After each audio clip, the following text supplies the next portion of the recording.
만물이 그를 위하여 또한 그로 말미암은 이가 많은 아들들을 이끌어 영광에 들어가게 하시는 일에 그들의 구원의 창시자를 고난을 통하여 온전하게 하심이 합당하도다.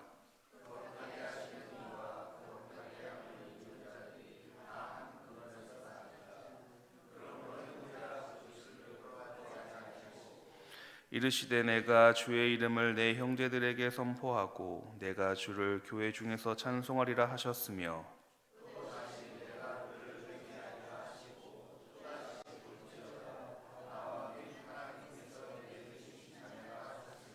자녀들은 혈과 육에 속하였음에 그도 또한 같은 모양으로 혈과 육을 함께 지니심은 죽음을 통하여 죽음의 세력을 잡은 자 곧 마귀를 멸하시며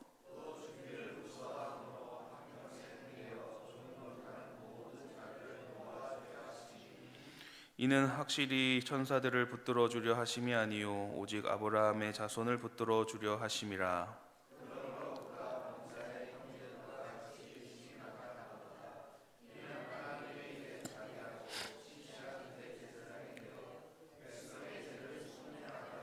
함께 보겠습니다. 그가 시험을 받아 고난을 당하셨은즉 시험 받는 자들을 능히 도우실 수 있느니라. 아멘.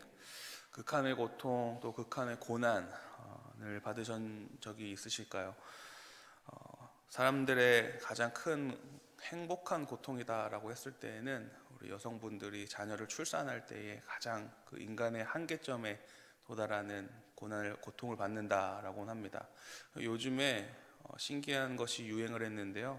그 남성들도 그 고통을 한번 느껴보고자 이 전기 충격으로 한다라는 거 한번 들어보셨나요? 네. 근데 그 고통을 받으면서 기절하는 남자들이 많이 있다라고 합니다.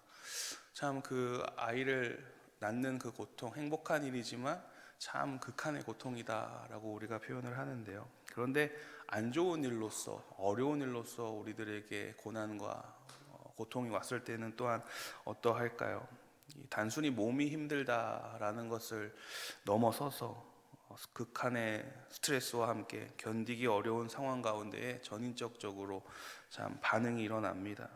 정서적, 심리적 증상과 또 인지적, 또 신체적 증상 등 최악의 일들이 벌어지게 되는데요. 그런데 이 극한의 고통, 이 고난의 사건들이 나 때문에가 아니라 남이 받을 일을 내가 대신해서 받는다라고 한다면 또 마음이 어떻겠습니까? 우리가 생각하는 어떠한 극한의 고통, 그 고난의 상황을 뛰어넘는 고난이 바로 예수 그리스도의 고난입니다.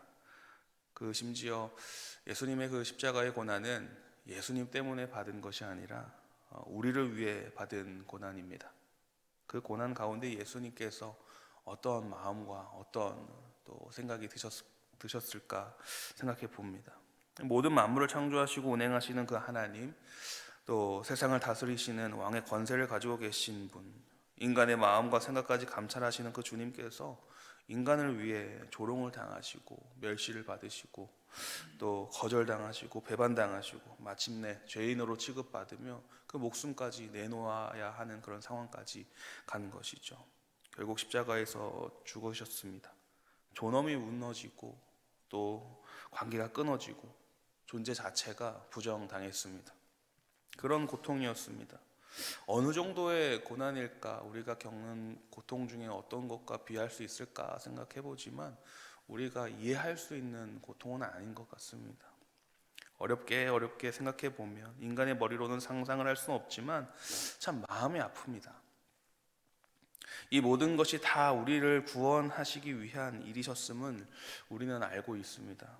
그런데 사실 하나님은 전지전능하신 분인데 말씀으로 또 창조하시는 분인데 그냥 말씀으로 우리를 구원하면 되지 않았을까라는 생각도 해봅니다. 왜 굳이 고난을 받으셨어야 되나라고 생각을 해보기도 하는데요. 그런데 10절 보시면 많은 이들을 이끌어 영광에 들어가게 하시는 일에 구원의 창시자를 고난을 통하여 온전하게 하심이 합당하다라고 말씀을 하십니다. 말이 좀 어려운 것 같은데요. 간단하게 이야기를 하면 구원을 이루도록 백성을 이끌고 가는 그 대표자, 즉 예수 그리스도께서 고난을 통해서만 온전하게, 즉 끝까지 구원을 이룰 수 있다라고 말씀을 하십니다. 그러니까 여러분, 하나님께서는요, 어떠한 방법을 다 쓰실 수 있었지만 우리가 이해할 수 있는 방법을 선택하셨습니다. 인간이 이해할 수 있는 방법을 선택하셨고, 예수님께서는 우리가 이해할 수 있도록 친히 몸소 보여주셨습니다. 그냥 말씀으로 우리를 구원하셨다면 우리가 믿지 않을 수도 있으니까요. 눈에 보이지 않으면 우리가 잘 믿지 않으니까요. 인간의 머리로 이해할 수 없으면 믿지 않으니까요. 직접 이 땅에 오셔서 직접 고난을 받으시고 인간의 몸으로 우리와 함께 하시고 우리를 구원해 주셨다라는 사실입니다. 그래서 여러분, 하나님의 선택, 예수님의 이 고난은 우리에게 은혜가 됩니다. 이 시간 말씀을 통하여 예수님의 고난이 어떻게 우리에게 은혜가 되는지 한번 살펴보겠습니다. 예수님의 고난이 어떻게 우리에게 은혜가 될까? 첫 번째는요, 예수님께서 고난을 통해 우리를 형제 삼아 주셨기 때문입니다. 우리 11절 말씀 함께 보겠습니다. 거룩하게 하시는 이와 거룩하게 함을 입은 자들이 다 한 근원에서 난지라. 그러므로 형제라 부르시기를 부끄러워하지 아니하시고. 예수님께서 친히 고난을 받으신 이유는 우리를 형제라 부르시기 위해서였습니다. 그런데 여러분, 우리는 어떤 자들입니까? 원래 하나님 앞에서는 종이었고 또 죄 아래에 있던 자들입니다. 그런데 주님은 우리를 구원시켜 주시며 자신을 낮추어 주시고 우리를 형제라 불러 주십니다. 죄를 많이 지은 자를 옆에 두고 남에게 소개를 하면서 이 죄인이 사실 내 형제야, 내 친구야, 아주 절친한 친구야 라고 자랑하면서 소개하면 부끄럽지 않아 할 수 있는 사람이 있을까요? 사실 숨기고 싶은 상황이고 또 부끄럽고 하겠죠. 형제가 된다는 것은 같은 자리에 서 있는다라는 겁니다. 같은 눈높이, 같은 삶의 자리로 친히 오신 것입니다. 왕이 종의 자리에 내려오는 것, 거룩한 분이 죄인들 가운데 서는 것, 이것이 바로 고난의 시작인데요. 그런데 이것을 부끄럽지 않다라고 말씀을 하십니다. 예수님은 우리를 형제라 불러주시는 것이 부끄럽지 않다, 부끄럽지 않은 일이다 라고 말씀을 하십니다. 그러니 우리에게는 얼마나 은혜가 됩니까? 그리스도의 고난은 친히 우리를 찾아 내려와 주시고 귀하고 크신 사랑이라는 사실을 기억하기를 소망합니다.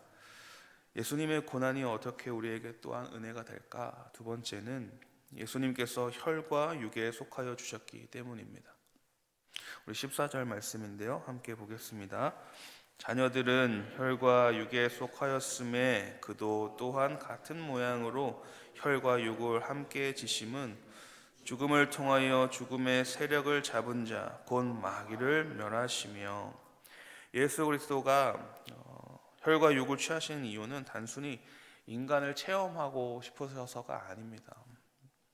단순히 인간을 이해하기 위해서가 아니십니다.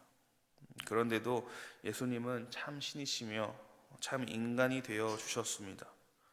우리와 같은 모습으로, 우리와 같은 모양으로 혈과 육을 지니셨습니다. 인간의 모든 요소를 지닌 참 인간이 되셨습니다. 그 이유가 뭘까요? 인간의 죄를 사하려면 죄가 없는 무흠한 죄 없는 사람이 대속의 죽음을 당해야 합니다. 그렇게 해야 하기 때문에 이 조건을 완전히 충족시키는 사람은 오직 예수님밖에 없습니다. 예수님은 죄인이 아니십니다. 무흠한 분이시죠. 우리가 죄인입니다. 죄 없는 분이 친히 오셔서 인간을 구원하시기 위해 인간의 길을 선택하신 겁니다. 그로 인해 우리는 예수 그리스도를 통하여 죽음의 권세에서 벗어나게 됩니다. 죽음의 두려움에서 벗어나 생명을 얻었습니다. 예수님께서 죽음을 이기시고 부활하심으로 그 마귀가 붙잡고 있었던 죽음의 세력을 물리쳐 주셨으며 우리의 죄와 죽음의 두려움을 모두 다 해결해 주셨습니다. 얼마나 은혜가 됩니까? 정말 감사한 일이죠. 사망의 그늘에 앉아 죽지 않아도 되는 사람, 죽음이 두렵지 않은 사람, 이들이 하나님께 구원받은 자들입니다. 그런데 여러분, 그들이 바로 우리라는 사실이 참 은혜입니다. 이 사실을 믿으시길 축복합니다. 예수님의 고난이 어떻게 우리에게 또한 은혜가 될까? 세 번째는요, 예수님께서 대제사장이 되어 주셨기 때문입니다. 17절 말씀인데요, 우리 함께 보겠습니다. 그러므로 그가 범사의 형제들과 같이 되심이 마땅하도다. 이는 하나님 일에 자비하고 신실한 대제사장이 되어 백성의 죄를 속량하려 하심이라. 예수님은 모든 일에 형제들과 같이 되셨다 하시면서 그리고 자비롭고 신실한 대제사장이 되어 주셨다라고 말씀을 하십니다. 무슨 말입니까? 모든 일이라고 했습니다. 그러니까 범사의 모든 일에 우리와 함께 해주시면서 자비롭고 신실한 대제사장이다 말씀하시는데요, 여기서 자비롭다라는 것은 어떤 동정을 이야기를 합니다. 그래서 곧 타인의 고통을 자신의 고통으로 느끼는 마음을 이야기를 하는데요, 그렇게 공감하는 것을 뜻합니다. 예수님의 자비는 멀리서 불쌍히 여기는 마음이 아니라 가까이 형제로 오셔서 우리의 삶 가운데 함께 하시면서 우리를 동정하시는 그 자비하심입니다. 끝까지 우리를 책임져 주시는 그 모습을 우리가 볼 수 있는데요, 고난의 자리에 직접 내려오신 그 자비입니다. 형제로 불러주시고 우리와 함께 하시는 그 자비의 예수님이십니다. 대제사장이십니다. 또한 신실하다라는 말은 그 동정이 그냥 감정으로 끝나는 것이 아니라, 생각으로 끝나는 것이 아니라 우리를 끝까지 책임져 주시는, 변하지 않는, 신뢰할 수 있는 이라는 뜻입니다. 예수님은 우리의 죄를 멀리서 판단하지 않으시고 세지 않으시고 우리의 자리에 서서 대속 제물의 그 모습을 갖춰주시고 제물이 되셨습니다. 이 대제사장의 임무가 무엇입니까? 하나님과 우리의 사이에 중보자의 역할을 하는 것입니다. 우리와 하나님 사이에 끊어진 그 부분을 연결해주는 역할을 합니다. 그 역할을 감당하는 것이 대제사장의 임무입니다. 예수님께서 대속의 제물이 되어 주심으로 죄로 인해 멀어져 있던 우리, 하나님과의 관계가 끊어져 있던 우리, 그 사이를 이어주시는 겁니다. 다시 연결시켜 주시는 것이죠. 이 사실이 얼마나 우리에게 큰 은혜가 됩니까? 끊어질 수밖에 없었던 그 관계 가운데에 우리를 자비하심으로, 신실하심으로 하나님과 다시 이어주신다라는 그 사실이 우리에게 너무나도 큰 은혜가 됩니다. 예수님의 이 고난, 우리에게는 최고의 은혜입니다. 그 은혜를 받아 누리고 감사하는 저와 여러분이 되기를 소망합니다. 이 그리스도의 고난은 하나님의 사랑 표현입니다. 사랑하는 사이는 이렇게 계속 가까워지고 싶죠. 그렇기 때문에 하나님은 멀리 계신 분으로 남고 계시지 않습니다. 우리를 찾아와 주셨고 지금도 우리와 함께하고 계십니다. 우리와 가까워지고 싶어 하시고 가까워지기 위해 예수 그리스도를 이 땅에 보내주셨고, 또 그 길은 고난의 길이었지만 예수님은 묵묵히 그 길에 순종을 하셨습니다. 형제가 되시기 위해서, 우리를 구원하시기 위해서, 또 우리 곁에서는 대제사장이 되시기 위해 그리스도는 기꺼이 그 길을 묵묵히 걸어갔습니다. 우리를 위해 묵묵히 받으신 그 예수 그리스도의 고난이 헛되지 아니하도록 구원의 그 크신 은혜를 받아 누리며 소망 가운데 살아가는 저와 여러분, 또 오늘 하루가 되기를 축복합니다. 사랑이 많으신 하나님 우리 아버지, 죄에 빠져 죽을 수밖에 없는 저희들을 주님의 크신 사랑으로 대속하여 주셔서 구원의 은혜를 베풀어 주심에 감사를 드립니다. 참 신이시요 참 인간이신 모습으로 우리와 형제가 되어주시고 대제사장이 되어주심에 또한 감사를 드립니다. 예수님의 고난을 통해 우리는 은혜를 입었고 예수님의 사랑을 통해 우리는 구원을 얻었다는 그 사실을 늘 기억하며 감사한 마음으로 살아가도록 인도하여 주옵소서. 예수 그리스도의 이름으로 기도하옵나이다. 아멘.